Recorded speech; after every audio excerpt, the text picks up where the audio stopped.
مفتاح اسماعیل صاحب ہمارے ساتھ تشریف فرما ہے. جوائن کیا ہے ہمیں اسٹوڈیو سے احسن ملک صاحب نے. آپ وزیر اعظم ٹاسک فورس جو بنی ہے اس کے ریئل اسٹیٹ کے حوالے سے کچھ چیزیں ذرا دیکھیں تو آپ ذرا پہلے مجھے یہ تو بتائیں احسن صاحب, بطور مجموعی عمومی سوال ہے یہ, ریئل اسٹیٹ کو لے کے گورنمنٹ کے اقدامات مطمئن ہے یا نہیں؟ جیسے ابھی سے پہلے ٹیکسٹائل سیکٹر کے تھے ایپٹما کے چیئرمین, تو وہ کلیئر نظر آ رہا تھا کہ نہیں ہے, وہ he thinks enough is not being done. آپ بتائیے. بسم اللہ الرحمن الرحیم. وسیم بھائی, ابھی تو اقدامات صرف پیپرز میں ہے نا, کل اناؤنس ہوں گے تو پتہ چلے گا. ابھی آپ نہیں کہہ لیجیے کہ یہ جو مالی سال بھی ہمارا گزرا ہے اس میں جو کچھ ریئل اسٹیٹ کا معاملہ رہا تو اس طرح ورسٹ رہا, پچھلے 4 سال سے ورسٹ رہا. ماشاءاللہ مفتاح صاحب بھی ساتھ بیٹھے ہوئے ہیں, وہ بھی اس گناہ میں اتنے ہی شامل ہیں. مطلب جب پی ڈی ایم کا دور تو آج بھی بیٹھ کے آرام سے وہ گورنمنٹ کو کہتے ہیں یہ بھی غلط, یہ بھی غلط, وہ بھی غلط, اپنے ٹائم میں وہی کر رہے ہیں. ابھی میں نے بریک میں ان کو بتا دیا تھا, لیکن چلو میں ادھر بھی بتا دوں گا. آپ نے کیا بتایا بریک میں کہ وہ گناہ میں آپ شامل نہیں ہیں, آپ مجبور تھے. میں بتا دوں. نہیں, میرا پوائنٹ آف ویو یہ ہے, میں ہر فورم پہ یہ بات کہہ چکا ہوں کہ بات یہ ہے جس سیکٹر کو پکڑ کے دنیا ترقی کرتی ہے, ٹھیک ہے, ہمارا جب دل چاہتا ہے ہم اس کو سٹریس میں لے جاتے ہیں, جب دل چاہتا ہے اس کو پروڈکٹیو بنا دیتے ہیں. اب پچھلے کو 3 مہینے نہ سرکار پیسے نہ لے, ٹیکس نہ کلیکٹ کرے, کیسے ملک چلے گا؟ تو ٹیکس لینا. میں نے یہ اعتراض کیا ہے؟ مجھے اعتراض یہ ہے کہ آپ ایک کلیئر پالیسی دیں. جو ٹیکس نہیں دے رہا, جو بلیک شیپ سے ان کو تون دیں, پکڑیں آپ ان کو. ان کا تو میں ڈیفینڈر نہیں ہوں. مطلب میرا تو یہ ماننا ہے کہ گورنمنٹ ان سے خود ان کی انٹینٹ ہی نہیں ہے ٹیکس لینے کی. ورنہ تو نہیں ہو سکتا نا, سرکار نے ملک چلانا تو انٹینٹ کیوں نہیں ہوگی ٹیکس لینے کی؟ میں آپ کو کتنی آپشنز بتا سکتا ہوں. فار ایگزامپل مثال کے طور پہ آپ شام کو میڈیا پہ اشتہار دیکھی, جتنے ڈیولپر بلڈرز کے ایڈ آتے ہیں, کیا وہ ٹیکس پے کر رہے؟ نہیں پے کر رہے. کوئی 236 کے, کوئی 236 سی جو بائر اور سیلر کا ٹیکس ہے, کوئی ڈیولپر بلڈر نہیں پے کر رہا. چند ایک جو نون ہے جو پے کرتے ہیں, جو ایگزسٹنگ ٹیکس پیئر کلاس ہے جیسے, وہ ٹیکس پے کر رہی ہے. بٹ جن کے لیے ٹیکس فری زون بنا ہوا ہے, ہمارے ایف بی آر نے بنایا ہوا ہے, وہ اس کا کوشش یہ محنت نہ کرے بس احسن سے, وسیم بدامی صاحب سے, مفتاح صاحب, ٹیکس ریٹ بڑھاتے جاؤ ود اسٹروک آف پین. چلو یار اتنا کر دو, بالکل ایسا کرتے جاؤ. سب سے بڑا آپ کو اعتراض کیا ہے پریسائزلی ریئل اسٹیٹ کو اس گورنمنٹ سے سب سے بڑا اعتراض یا مطالبہ کیا ہے؟ نیگیٹو پرسپشن آن ریئل اسٹیٹ.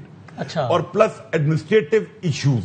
مطلب میں یہ بھی کہتا ہوں کہ جو ٹیکس کی رجیم ہے, اس کے ساتھ اگر ایڈمنسٹریٹو ایشوز سالو ہو جائیں تو شاید یہ ٹیکس پرسنٹیج بھی بیئریبل ہو. آپ ایف بی آر کے اندرونی مسائل کی بات کر رہے ہیں یا کیا؟ میں ٹیکسیشن, اب مجھے آپ بتائیں لیٹ فائلر کیا ہے دنیا میں, سنا ہے آپ نے؟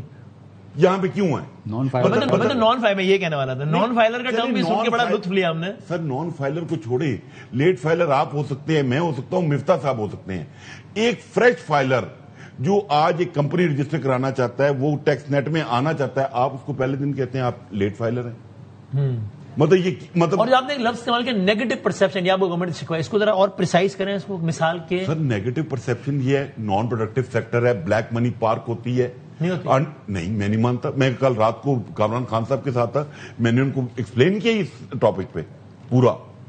اور یہ جو اچھا ویسے نہیں ہوتی مفتاح صاحب بلیک منی پارک, پہلے جواب دے دیا میں نے سے پوچھا ان کلیئر ورڈ, کہہ رہے نہیں ہوتی. بات یہ بدامی بھائی 25 کروڑ میں سے 50 لاکھ فائلر ہے, 60 لاکھ فائلر ہے, 40 لاکھ فائلر ہے.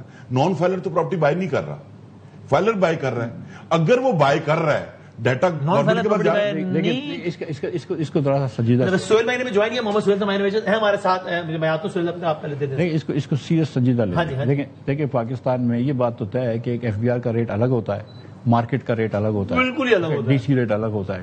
ٹھیک ہے. اب کراچی کے اندر اگر ایک پلاٹ ہے مثال کے طور پر, اسلام آباد میں تو اس سے بھی مہنگے ہو گئے ہیں پلاٹ. مرگلا کروڑوں میں بات نہیں ہو رہی. نہیں کروڑوں نہیں, اربوں میں بات. اب لیکن اب اس میں دیکھیں مسئلہ کیا ہوتا ہے. مسئلہ یہ ہے کہ جو صوبے کی حکومت ہے, سب نے 8% ٹیکس لگایا. جب شاہد عباسی صاحب وزیر اعظم تھے اور میں وزیر خزانہ تھے, تو ہم نے کہا یار جو ڈیولپر پلاٹ جو بائر پلاٹ کی پرائس بولے گا نا, وہ پرائس ہے, ہم مانیں گے. ایف بی آر نہیں مانے گا, پھر ہم خرید سکتے ہیں, لیکن ہم ڈبل پرائسوں میں خرید سکتے ہیں, نمبر 1. اور نمبر 2, ہم صوبوں کو کہا کہ آپ 1% لگائیں. اگر کوئی 10 کروڑ روپے کا پلاٹ لے رہا ہے, اس سے 80 لاکھ روپے ٹرانسفر فی تو نہیں لے سکتے نا, یہ تو زیادتی ہے نا. تو آپ بھی تو پھر 10 لاکھ روپے لیں, پھر آپ اس کو زبردستی بولتے ہیں. اچھا, اور دوسرا کہ بلیک منی نہیں ہوتی ہے. میں آپ کو ایک گزارش کرتا ہوں بلیک منی ان کے پاس ہوتی نہیں, یہ انڈاکیومنٹڈ منی ہوتی ہے. ٹھیک ہے, ایک تاجر ہے, وہ دکان چلا رہا ہے, اس کے پاس پیسے ہو گئے, اس نے خرید لی, تو وہ کوئی اسمگلنگ نہیں کر رہا, کوئی مطلب کوئی ناجائز ذرائع سے نہیں ہے, لیکن ظاہر شدہ نہیں ہے. ہاں, مطلب کہ ٹیکس اس نے نہیں بھرا ہوا ہے, وہ انڈاکیومنٹڈ ہے, لیکن یہ بلیک منی جس کو ہم سمجھتے ہیں نا کہ آپ کہہ رہے ہیں گناہ کبیرہ نہیں ہے, صغیرہ ہے, یہ ہوگی نا, کوئی ڈرگ اسمگلنگ نہیں کر رہا, یہ بات ہے. میرا پوائنٹ انڈورس ہو گیا جزوی طور پہ, وسیم بھائی مجھے انڈیکلیئرڈ منی از انلیگل منی نا, ٹھیک ہے, وہ مجھے مفتاح بھائی پنکی کے پیسے نہیں ہیں والی ڈرگ اسمگلر کی, لیکن یہ کہ مجھے مفتاح بھائی سے یا باقی دوستوں سے اکثر یہ اختلاف رہتا ہے, سر جب آپ فائنانس منسٹر تھے اس کو کیوں نہیں آپ نے ایڈریس کیا؟ یہ میں نے جب سوال ہولڈ رکھے ہیں تاکہ یہ آپ کہہ رہے ہیں ایسے میں اس سے پہلے مفتاح سے پوچھوں کہ انہوں نے کچھ کیوں نہیں کیا, یہ تو انہوں نے کیا نا, تو بتا رہے ہیں یہ بک ویلیو اور اصل ویلیو کو کرنے کے اس کا بھی جواب دیتا ہوں. پہلے سہیل صاحب کو رسپونڈ کر دوں. 4.5 سال سے آپ نے روکا ہوا ہے نا ریل اسٹیٹ کو, آپ نے چوک کیا ہوا, اسٹریس پہ رکھا ہوا ہے, انڈسٹری لگ گئی ملک میں. وسیم بدابی صاحب نے کاروبار شروع کر دیے, مطلب ابھی جیسے کہہ رہے ہیں سندھ کلب میں لوگ بیٹھ کے اربوں کی روپے کی ڈیل کر لیتے ہیں. ابھی آج تک جو صورتحال ہے کیوس ہے ریل اسٹیٹ میں. امید ہے پرائم منسٹر صاحب کہہ رہے ہیں کہ ہم آئی ایم ایف سے بات کر رہے ہیں, ابھی تک بھی گرین سگنل نہیں ملا. امید ہے شاید آج رات کو مل جائے کہ ہم ٹرانزیکشن ٹیکسز کو کم کریں گے. ٹھیک ہے. مفتاح صاحب وہ کہتے ہیں آپ نے کیا کیا اپنے دور میں, بتائیں. میں تو آپ کو بتایا نا کہ ہم نے تو کیا دیا تھا کہ جو ڈیولپر بولے گا وہ پرائز دے, اور اس کے بعد اگر آپ نے کم پرائز لکھائی تو ہم ڈبل سے لے لیں گے, لیکن صوبے کو بھی 1% کر دینا چاہیے.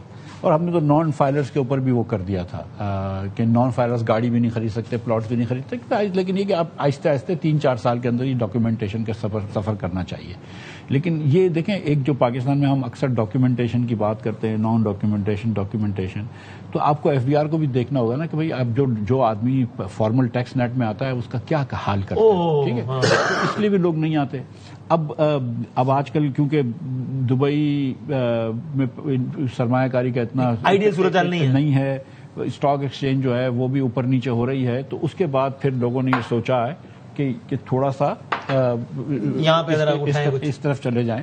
تو ٹھیک ہے, وہ اچھی بات ہے کہ چلو پاکستان کا پیسہ پاکستان میں رہ رہا ہے, لیکن اس کو آپ ایک پروسیس کے تھرو 1-2 سال کے اندر آپ یہ کر سکتے ہیں, یہ کوئی بڑی بات نہیں ہے. لیکن آپ کو ساتھ ساتھ ٹیکس ریٹس کم کرنے پڑیں گے. آپ کی اسٹیمپ ڈیوٹی کے ریٹس اور ٹرانسفر ٹیکسز اتنے زیادہ نہیں ہو سکتے کہ جس کے تحت آپ لوگ پھر گھبرا جاتے ہیں. جو آج ٹیکس اوائڈ کر رہا ہے وہ اتنا معصوم ہے کہ کل یہ ٹیکس کم ہو جائے تو کہے گا چلو میں دے دیتا ہوں, یا وہ پھر بھی بچنے کی کوشش کرے گا. نہیں, آپ 100% دیکھیں, ٹیکس اوائڈ کرنے کے بھی اخراجات ہوتے ہیں, ٹیکس اوائڈ کرنے کے خرچہ ہوتا ہے. آپ وہ کاسٹ اتنی بڑھا دیں اس کی کہ اس کے لیے فیزیبل ہی نہ رہے ٹیکس اوائڈ کرنا. آپ اس کو یہاں سے کم کریں نا, ہر جگہ کاسٹ نہ بڑھاؤ, اس کو یہاں سے کم کر دو کہ آپ یار 1% دے دو, تو اب 1% کے لیے وہ کیا بےایمانی کرے گا. وہ نہیں سوچے گا کہ یار ابھی 1% تو خالی ایک جال ہے کہ مجھے نیٹ میں لا رہے ہیں, پھر کل کوئی ٹرانسفر کر دو گے نا, 3-10 سال پلاٹ رکھ لو, 5 سال رکھ لو, تو اس پہ ٹیکس بھی نہیں لگتا ہے. And real state is some thing. دیکھیے, پاکستانی ہر آدمی کی خواہش ہوتی ہے کہ یار میں مرنے سے پہلے اپنے بیوی بچوں کو ایک گھر چھوڑ کے جاؤں. ٹھیک ہے, یہ تو خواب ہوتا ہے, ساری زندگی لگا, اور اس میں کوئی اتنی میرے خیال سے غلط بات نہیں ہے, بڑی اچھی بات ہے. تو ہم کو تو یہ کرنا چاہیے کہ ہوم اونرشپ, چلو بڑے محلات کی نہیں, لیکن ہوم اونرشپ کم از کم 1 کنال کی, آدھے کنال کے گھروں کی تو کم از کم آسان کر دینی چاہیے. اپنا گھر اسکیم لائے 1 کروڑ روپیہ, 1 کروڑ کا گھر مل جائے. 1 کروڑ روپے کا نہیں, اب آپ اربن ایریا میں کہیں گے تو وہ تو نہیں ملے گا, آؤٹ اسکرٹ پہ آپ کو مل جائے گا. ٹھیک ہے, اور اکانومی ہاں اچھا, وہ کہہ رہے ریل اسٹیٹ سے نکل کے اکنامی واپس آئے. ٹھیک ہے, آتے ہیں. نہیں, ہم چاہ رہے سیکٹر بائی سیکٹر بات کریں. آپ کہہ رہے اگر یہی بات کرنی ہے بٹھا دو, آباد والے کو بھی لے آؤ. وہ ہم نے ہر سیکٹر کو کور کرنا ہے نا. ٹیکسٹائل سے نکلے ہیں تو ذرا ادھر ڈوبے ادھر نکلے ذرا, پھر ہم اگلے آگے آپ سے بطور مجموعی بات کریں گے, باقی سیکٹر بائی سیکٹر بھی.